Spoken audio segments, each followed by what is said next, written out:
dengan eh, apa namanya physical distancing, tapi ternyata gerakan ini yang juga erat kaitannya dengan stay at home ada sisi negatifnya, teman-teman. Apa sisi negatifnya? Kita lihat bahwa dengan adanya kita lebih banyak aktivitas di rumah, stay at home, menimbulkan apa yang kita kenal dengan istilah physical inactivity atau mager, malas gerak. Dan ini ternyata berkontribusi pada rasa cemas, depresi, yang pada waktunya akan mengarah pada gaya hidup sedentary life atau gaya hidup yang jarang bergerak. Ini mengakibatkan berbagai kondisi kesehatan kronis. Ya, ancaman PI atau physical inactivity pada saat pandemi ini meningkatkan risiko terjangkitnya penyakit tidak menular seperti jantung koroner, diabetes, kardiovaskuler, dan lain sebagainya. Riset di Kemenkes menyatakan bahwa meningkatnya anak muda terutama yang terjangkit diabetes tipe 2 ini menunjukkan bahwa pola hidup kita sekarang ini sudah mengarah ke sedentary life. Ini tentu bahaya banget.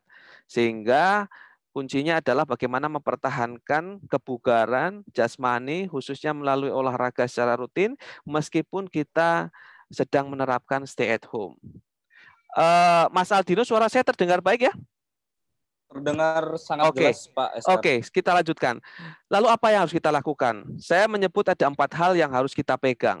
Ada 4 kecerdasan melawan COVID. Kecerdasan ini jangan dikira ada cerdas, bodoh, enggak ya. Tetapi bagaimana manajemen diri kita untuk melakukan yang pertama ada olah pikir. Ini berkaitan dengan intelektual. Menjaga kemandirian iptek, begitu banyak berita di media sosial atau layar kaca, internet, yang kalau kita seriusi banget itu malah bikin kita stres, terutama terkait COVID. Maka kita harus pandai-pandai mengolah pikir kita, memilih dan memilah berita yang positif, sehingga kita tidak terpengaruh secara negatif. Kemudian yang kedua adalah olah rasa. Ini berkaitan dengan social dan emotional quotient atau kecerdasan sosial dan emosional. Sensitivitas, kemudian kepedulian terhadap sesama di saat kondisi sulit, tentu ini harus ditingkatkan. Ya, yang ketiga ada olah hati. Ini berkaitan dengan kecerdasan spiritual. Bagaimana kita meningkatkan iman dan takwa, bahwa semua itu sudah dalam kuasa Tuhan, sudah ada yang mengatur, kita tinggal banyakin doa, tentu dengan ikhtiar, dan yang terakhir yang perlu kita lakukan adalah meningkatkan kinesthetic quotient atau kecerdasan kinestetik, dalam hal ini melalui olahraga, membuat kita menjadi sehat, bugar, berdaya tahan, sigap, terampil, dan terengginas, dan banyak manfaat lainnya. Oke, dan tentu pesannya adalah dalam situasi pandemi ini tetaplah berolahraga, tetap bergerak, bergembira, dan jangan lupa tetap patuhi protokol kesehatan yang ada. Menurut WHO sudah dikatakan bahwa aktivitas fisik ataupun olahraga ini diantaranya mampu menurunkan atau mencegah terjadinya penurunan kognitif secara intelijensia, pikun, dan lain sebagainya. Kemudian membangun kekuatan tulang dan otot, lalu melindungi atau meminimalisir resiko munculnya penyakit-penyakit kronis seperti kanker, diabetes, dan lain sebagainya. Dan yang terakhir tentu mendukung penuaan yang sehat, ya, bugar hingga hari tua. Mengapa olahraga? Saya katakan tadi bahwa salah satunya adalah dengan olahraga itu mampu merangsang 4 hormon bahagia. Ada endorfin, serotonin, oksitosin, dan juga dopamin. Konsepnya bagaimana? Dengan kita bergerak, kita akan bugar, maka muncul obat yang secara automatically Tuhan Yang Maha Kuasa sudah menyediakan segalanya di tubuh kita sebetulnya. Kalau kita melakukan perilaku yang tepat, ya, menjaga pola hidup, olahraga yang teratur, dan lain sebagainya. Sudah ada obat di dalam tubuh kita, apalagi COVID belum ada obatnya, karena memang obatnya ada di dalam tubuh kita. Ya. Nah, kalau kita bicara olahraga, tentu banyak teori. Kalau saya di kampus ini nggak cukup 1 semester. Tetapi secara umum, kalau kita ngomong olahraga, maka kita perlu memilah dulu dari sisi tujuan. Tujuannya apa teman-teman mau olahraga? Ada tujuan prestasi, ada untuk menjaga kebugaran jasmani.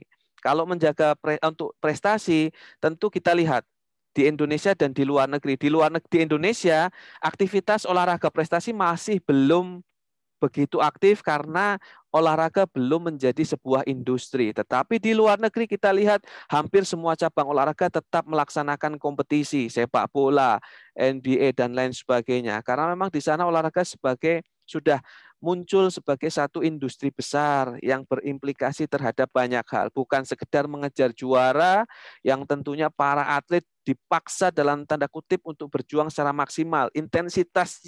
Intensitasnya itu maksimum, ya, dan juga sudah menjadi sebuah profesi, baik yang atlet, pelatih, technical official, dan lain sebagainya. Sementara di Indonesia memang belum mengarah ke sana, sehingga kita masih mementingkan sisi keselamatan, ya, dan kesehatan begitu. Walaupun beberapa cabang sudah mengantisipasi atau melakukan satu creativity dengan membuat kompetisi secara virtual. Tapi tentunya hal tersebut adalah berbeda secara sepenuhnya, ya. Kemudian kita melihat di sisi yang paling kanan bagaimana olahraga tujuannya adalah menjaga kebugaran jasmani. Bedanya apa dengan yang prestasi? Kalau prestasi tadi intensitasnya maksimal, tetapi kalau kebugaran jasmani intensitasnya itu berkisar antara ringan dan sedang. Dan ini tujuannya untuk menjaga lifestyle, menjaga pola hidup sehat. Ya, tentu ini berbeda. Kita lihat kalau di Undang-Undang Sistem Keolahragaan Nasional, olahraga sebenarnya dibagi 3. Olahraga pendidikan, olahraga prestasi, dan rekreasi. Tapi secara umum, tujuan berolahraga saya bagi 2 ini aja. Oke. Nah, kalau kita bicara kebugaran jasmani, sebetulnya apa kebugaran jasmani? Dikatakan di berbagai teori yang dikemukakan para ahli bahwa kebugaran jasmani adalah satu kondisi tubuh yang mampu melakukan aktivitas termasuk olahraga, dan setelah ia selesai melakukan aktivitas tersebut, ia masih mampu melakukan aktivitas lainnya dengan baik secara efisien. Dan kebugaran jasmani hanya dapat dicapai melalui aktivitas fisik sedang hingga berat, dan juga istirahat yang cukup yang disempurnakan dengan nutrisi yang tepat. Di akhir nanti ada Dr. Ivan yang akan memberikan wawasan mengenai nutrisi tentunya. Kemudian orang bugar ini dikatakan di buku Human Kinetic, dia mampu melakukan tugas pekerjaan dan masih memiliki cukup energi untuk menikmati aktivitas lainnya, mampu merespon situasi darurat, mampu berlari, meminta bantuan, dan lain sebagainya. Kurang lebih itu adalah makna dari kebugaran jasmani. Dan kalau kita lihat, untuk menjaga kebugaran jasmani, ada beberapa aspek yang harus dipenuhi, ya, terkait dengan 11 item di sini. Tetapi saya bagi lagi, ada item-item yang memang berkaitan dengan keterampilan, ada item-item yang lebih banyak berfokus pada kebugaran jasmani secara umum atau kesehatan jasmani. Ya, ada cardio respiratory fitness, kemudian ada muscular strength, latihan otot, latihan daya tahan otot, body composition atau body building, flexibility, yang nanti akan dicontohkan oleh Mbak Winnie di materi berikutnya. Nah, kita lanjut dulu. Nah, secara umum olahraga kalau kita melihat jenis aktivitasnya itu ada 3. Ya, ada aerobik, anaerobik, dan high intensity interval training. Mana yang lebih baik? Kalau bisa ketiganya dilakukan secara kombinasi atau kombinasi dari ketiganya. Aerobik kita lihat ini berfokus pada latihan otot jantung. Dia aktivitasnya membutuhkan oksigen, membakar banyak lemak, intensitasnya ringan dan sedang. Ini cocok bagi pemula, penderita obesitas, dan juga orang tua. Sementara kalau anaerobik ini adalah aktivitas yang dalam gerakannya, dalam metabolismenya dia tidak menggunakan oksigen, menggunakan sumber energi yang tersimpan di otot. Sementara kalau kita ngomong high intensity interval training, lebih banyak secara umum aktivitasnya adalah weight training atau resistance training, ya, melatih otot rangka. Mbak Winnie nanti jagonya. Dan yang sering lupa bahwa latihan beban ini biasanya kita identik dengan fitness, ya, latihan menggunakan alat, sehingga ada yang alasan, aduh mau ke fitness center males, nanti protokol kesehatannya bagaimana. Padahal latihan beban ini bisa dilakukan di rumah dengan beban internal tubuh kita, ya. Oke, Kalau fitness mania, fitness lover, PSBB itu bukan pembatasan sosial berskala besar, tetapi pola sehat dengan bodybuilding. Ya, kalau PSBB yang asli itu dengan 3M, stay at home, maka PSBB yang bawah adalah dengan melakukan olahraga secara teratur, jaga pola makan, istirahat cukup, hindari alkohol dan juga rokok, berpikir positif, banyak doa. Lebih kurang itu. Dan yang paling penting, apapun yang dilakukan, khususnya olahraga, dia harus punya program. Terstruktur, terukur, dan teratur. Terstruktur itu bagaimana? Artinya secara umum olahraga itu ada masa persiapan, ada pemanasan, ada latihan inti dan penutup. Kemudian terukur dan teratur, ini disesuaikan dengan kemampuan masing-masing. Ya, jangan samakan aktivitas teman-teman yang belum terlatih itu dengan para ahli yang memang sudah expert. Jadi memang harus disesuaikan berapa bebannya, repetisinya, dan lain sebagainya. Oke. Nah, dalam berolahraga ingat selalu prinsip fit.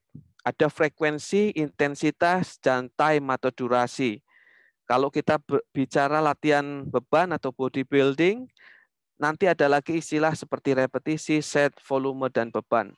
Ya, barangkali nanti Mbak Winnie akan menjelaskan dalam secara praktek dan juga bagaimana pembagian ketiga hal ini atau repetisi, set, dan volumenya ketika kita melakukan aktivitas bodybuilding. Nah, bagi teman-teman yang melakukan aktivitas kebugaran jasmani di rumah kaitannya dengan olahraga aerobik, ada satu rumus yang harus dipegang untuk menjaga bahwa aktivitas yang kita lakukan itu aman, ya, yaitu pentingnya mengetahui denyut nadi maksimal. Rumusnya secara umum adalah 220 dikurangi umur. Kalau teman-teman usianya 20 tahun, maka denyut nadi maksimalnya adalah 220 dikurangi 20. Saya kasih contoh ini di bawah, kalau teman-teman merupakan anak muda yang terlatih untuk menjaga kebugaran, maka bermainlah di intensitas 70 sampai 80 derajat. Untuk mendapatkan denyut nadi maksimal seperti yang terlihat dengan usia 20 tahun, saya ambil contoh yang gampang angkanya, maka untuk melatih kebugaran jasmani, teman-teman bisa bermain di denyut nadi 140 sampai 160 per menit. Yang hitungnya nggak usah sampai 1 menit kelamaan, dihitung 10 detik atau 15 detik nanti dikalikan 6 atau dikalikan 4. Ya, tapi kalau yang tidak terlatih bagaimana? Ini teori yang kita sering diskusikan di kampus, jangan pakai rumus 220, tapi cukup di 200 saja mainnya. 200 dikurangin umur dan intensitasnya di angka 60 sampai 70. Ya, contoh usia 60 tahun misalnya, nih saya beri contoh, maka untuk menjaga kebugaran latihannya di intensitas 60 dan 70, maka denyut nadinya dijaga di kisaran 80 sampai 100. Ya. Asal dilakukan secara teratur, maka ini akan memberikan satu manfaat yang positif. Ini beberapa latihan kebugaran jasmani untuk kesehatan, ada latihan kekuatan atau maksimum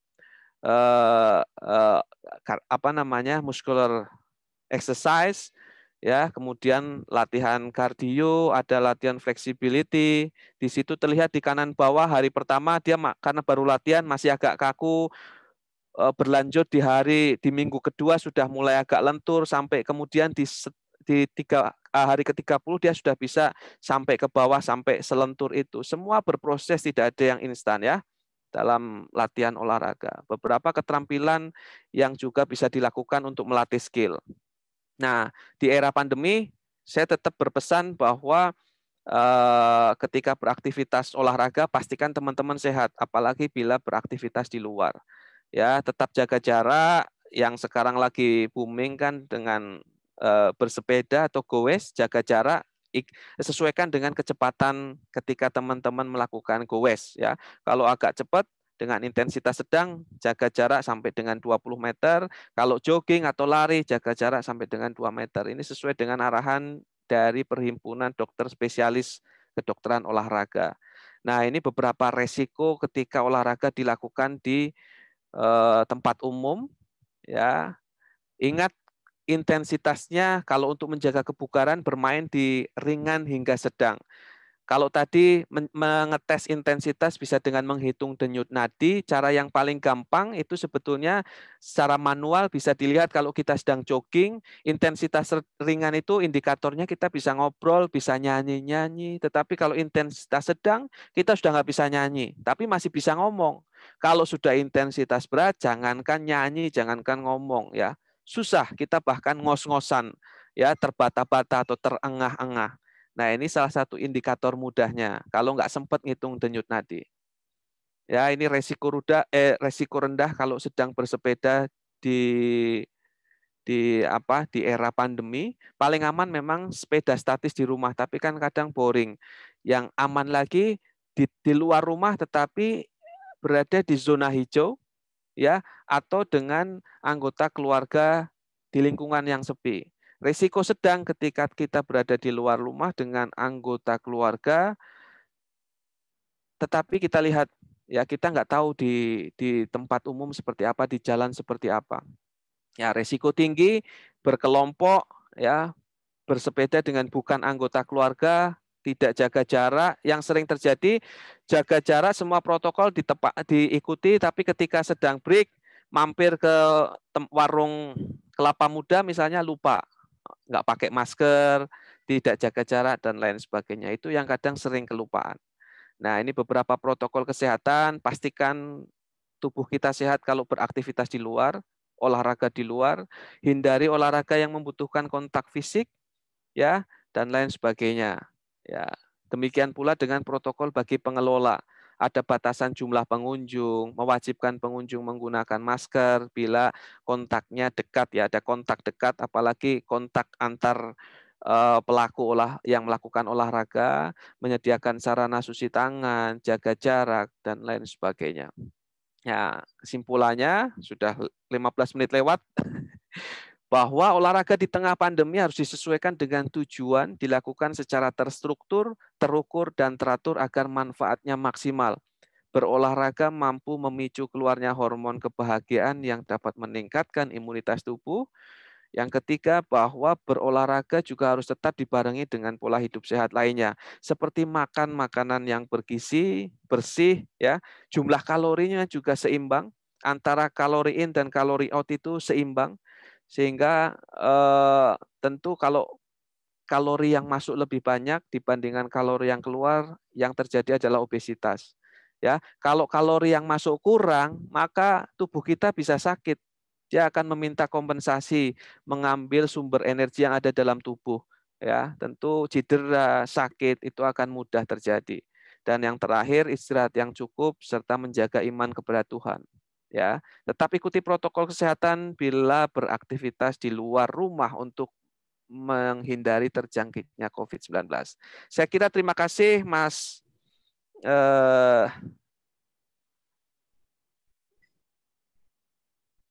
Siap, terima kasih Pak Eskar. Saya sorry banget agak molor ini, tapi mudah-mudahan bisa dipahami dan tidak puas sehingga kita bisa lanjutkan di sesi diskusi. Thank you, Mas Aldino. Siap. Terima kasih Pak Eskar atas materi yang sudah diberikan kepada kami, sangat amat jelas materinya. Mudah-mudahan teman-teman di sini juga bisa menangkap materi yang sangat bagus yang sudah dijelaskan oleh Pak Eskar, ya kan. Sebelum kita lanjut ke pemateri yang kedua, saya ucapkan selamat datang untuk para peserta yang baru masuk. Kemudian saya juga ingin menyapa Mas Refli, ternyata ada dari perwakilan perkumpulan mahasiswa gym yang hobi nge-gym Selamat pagi Mas Refli, selamat bergabung di sini Mas Refli. Oke, kita lanjut lagi sekarang ke pemateri yang kedua, yaitu Mbak Mini Sujarwo. Tim Edupendent mungkin bisa ditampilkan terlebih dahulu CV-nya.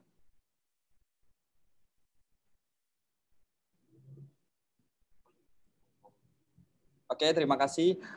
Nah, ini dia riwayat Mini Sujarwo. Jangan lupa nih di-follow YouTube-nya Mbak Mini, yaitu Mini Sujarwo Channel, ya kan? Karena di sana banyak exercise yang mungkin bisa dilakukan teman-teman di saat di rumah ataupun nanti di tempat gym. Mbak Mini ini 15 kali menjuarai pertandingan dari tahun 2010 sampai 2017, yaitu yang pertama di Kudus, yang kedua di Malang, ketiga di Bandung, keempat Jakarta, yang kelima di Karawang, dan yang terakhir itu ada di Surabaya. Kemudian dari tahun 2017 sampai sekarang, Mbak Mini ini menjadi juri nasional dengan total 46 kali menjadi juri dan aktif menjadi guest poser. Oke. Cukup itu saja CV dari Mbak Mini. Tanpa berpanjang lebar lagi, kita akan menyaksikan teknis gerakan berolahraga selama pandemi. Mbak Mini mungkin bisa di-share ke kita cara gerakannya dan teknis gerakan berolahraga selama pandemi. Silakan, waktu dan tempat kami persilakan, Mbak Mini.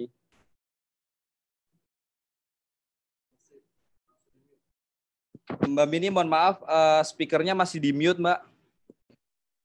Halo, halo. Ya, siap, sudah terdengar. terdengar Ya. Oke. Siap. Oke. Selamat pagi semuanya. Thank you, Mas Aldino. Selamat pagi semuanya, teman-teman, rekan-rekan. Selamat datang di webinar ini. Tadi seperti yang sudah dijelaskan oleh Dr. Askar ya, bagaimana sih selama pandemi ini kita menjaga pola tubuh atau pola badan supaya badan tetap body goal. Selama pandemi mungkin ya kita itu masalah olahraga terbatasi, mau ke gym susah, mau olahraga di outdoor pun susah, itu pun karena ada social distance. Ada beberapa gerakan yang mungkin disarankan atau teman-teman peragakan, meskipun COVID, kita tuh tetap bisa punya body goal, kita tuh tetap bisa healthy, kita tetap bisa melakukan olahraga di rumah, meskipun tanpa equipment atau pakai alat, kita masih tetap bisa lakukan. Seperti gerakan yang simpel aja, mungkin teman-teman bisa memperagakan push up, sit up, atau squat. Nanti akan saya peragakan satu-satu. Yang memang nanti itu dari upper body sampai lower body, kita tuh berharap semuanya tuh bergerak. Jadi, dan karena COVID, kita mager. Oke, gerakan pertama ya. Pasti teman-teman sudah familiar dengan gerakan push up. Yang mungkin teman-teman juga bisa berpikiran, ini mah simple. Tapi kalau kita tidak melakukan, ya tidak simple judulnya. Oke, ikuti aku ya.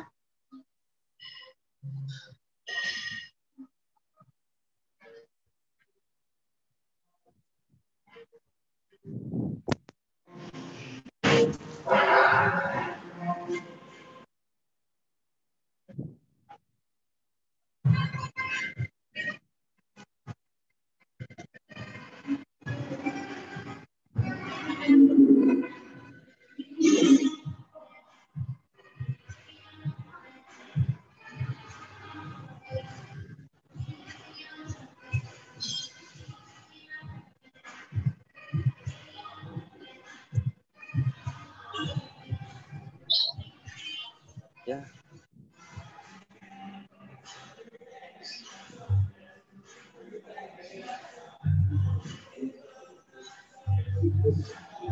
Ya, teman-teman, kita sekarang sedang menyaksikan latihan perut dari Mbak Mini.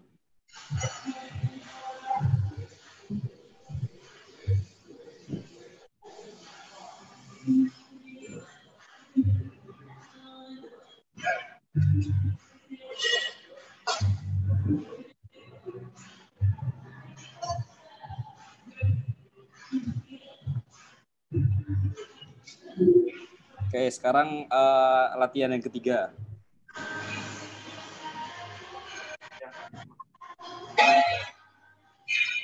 Ini sepertinya Mbak Mini sedang latihan kaki ya.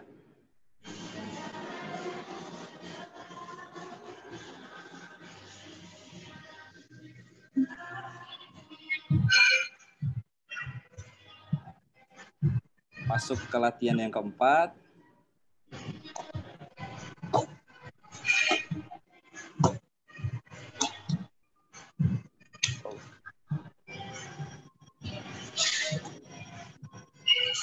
Masuk ke latihan yang kelima.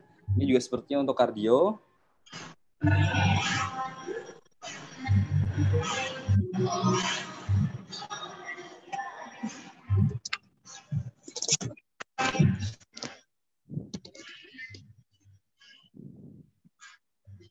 Oke ya, tadi beberapa gerakan sudah saya peragakan. yang pastinya bisa diperagakan oleh teman-teman itu tanpa equipment loh. Kalau misalnya teman-teman memang butuh equipment, kita bisa peragakan. Kalau teman-teman punya gini deh, botol aqua di rumah, kita bisa pakai itu. Kebetulan di rumah ini ada alat, ada barbel, ada dumbbell. Bisa saya peragakan ya.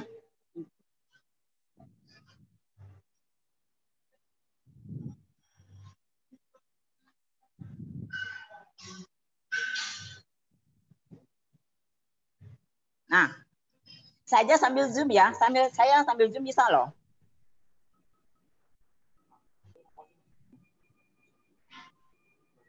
Mbak Mini, ini untuk melatih otot apa ya, Mbak ya? Nah, kalau ini tadi untuk melatih otot bicep. Oke. Nggak mau dong meskipun di rumah tangan kendor, Ya. apalagi tangan gelambir, nggak mau dong. Kalau untuk latihan di rumah, repetisinya perhitungannya gimana Mbak Mini ya? Atau harus disesuaikan atau gimana Mbak? Kalau di rumah biasanya kan keterbatasan alat ya. Ya. Keterbatasan alat. Biasanya teman-teman itu di rumah melakukan yang tanpa equipment, tanpa alat. Seperti push up. Push up itu kan tanpa equipment. Bisa melakukan repetisi. Kita lakukan repetisi sebanyak-banyak ya. Dengan beberapa variasi. Push up kan bisa push up standar, weight push up, atau diamond push up. Satu setnya biasanya berapa kali repetisi ya Mbak? Tergantung kemampuan orang masing-masing. Oh, gitu. Tapi kalau diri saya pribadi ya mungkin sekitar 25. Berarti kita harus sesuaikan dengan kemampuan kita sendiri ya Mbak Mini ya? Ya, biasanya kalau pemula itu 10 cukup lah. Oke. Itu cukup menguras kalori, cukup menguras tenaga. Emang benar. Di rumah itu meskipun di rumah, apalagi perempuan ya, tetap pengen terlihat cantik, fit, fresh. Ya itu salah satunya. Olahraga yuk, kan gitu. Makanya kemarin kebetulan saya juga punya channel baru yang memang banyak permintaan request dari rekan-rekan. Mbak, bikin channel dong, bikin tutorial dong. Gitu. Saya coba bikin tutorial bagaimana sih saya melakukan gerakan di rumah tanpa equipment. Dan antusias. Mereka tuh udah banyak request sekali bilang kan sabar. Udah beberapa banyak gerakan yang sudah ada di situ. Ya nanti mungkin teman-teman bisa sharing atau share ke saya untuk lebih lanjutnya karena saya kan dibatasi waktunya ya. Bisa DM saya, baik Instagram saya. Di situ ada, bisa DM. Mbak Mini, di sini kan ada beberapa partisipan kita yang wanita. Mungkin ada gerakan yang dikhususkan untuk wanita yang bisa di-share ke sini, di sini Mbak Mini? Tadi seperti contohnya tadi. Tadi sebagian udah saya share tadi kan. Saya melakukan gerakan. Oke, jadi itu bisa dilakukan untuk wanita juga ya Mbak Mini ya? Nggak cuma untuk... Bisa. Oke, siap. Seperti gerakan squat, gitu tadi squat sudah kan ya. Wanita kan lebih ini loh. Mereka lebih repot di bagian bokong nih. Wanita coba bokong paha. Ayo kita squat yuk. Percaya nggak percaya pasti bokongnya bagus kok. Squat tanpa equipment ya oke. Jumping jack ya oke. Kardionya ya ayo. Jadi laki-laki juga bisa melakukan squat, nggak masalah. Semuanya bisa dilakukan. Balik lagi ke repetisi, tergantung kemampuan masing-masing. Tapi pada awalnya kita mencoba ke repetisi 10 dulu. Setelah hari ini kita mampu repetisi 10, besok kita mencoba ke 15, and next-nya kita up terus.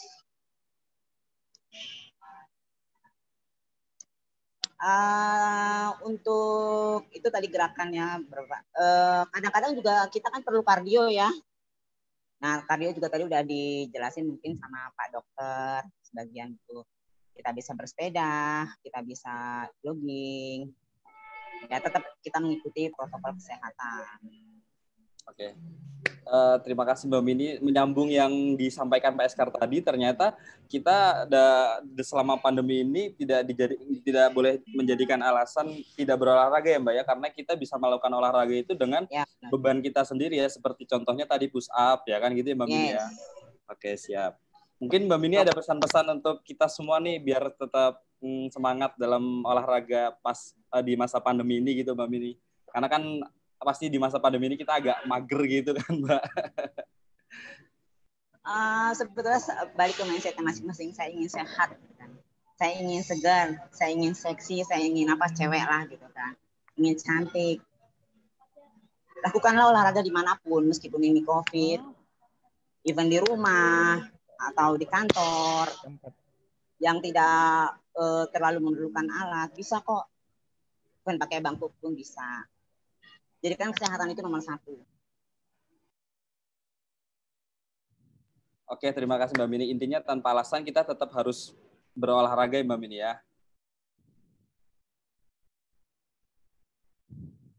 Oke. Terima kasih Mbak Mini atas teori yang sudah disampaikan kepada kami.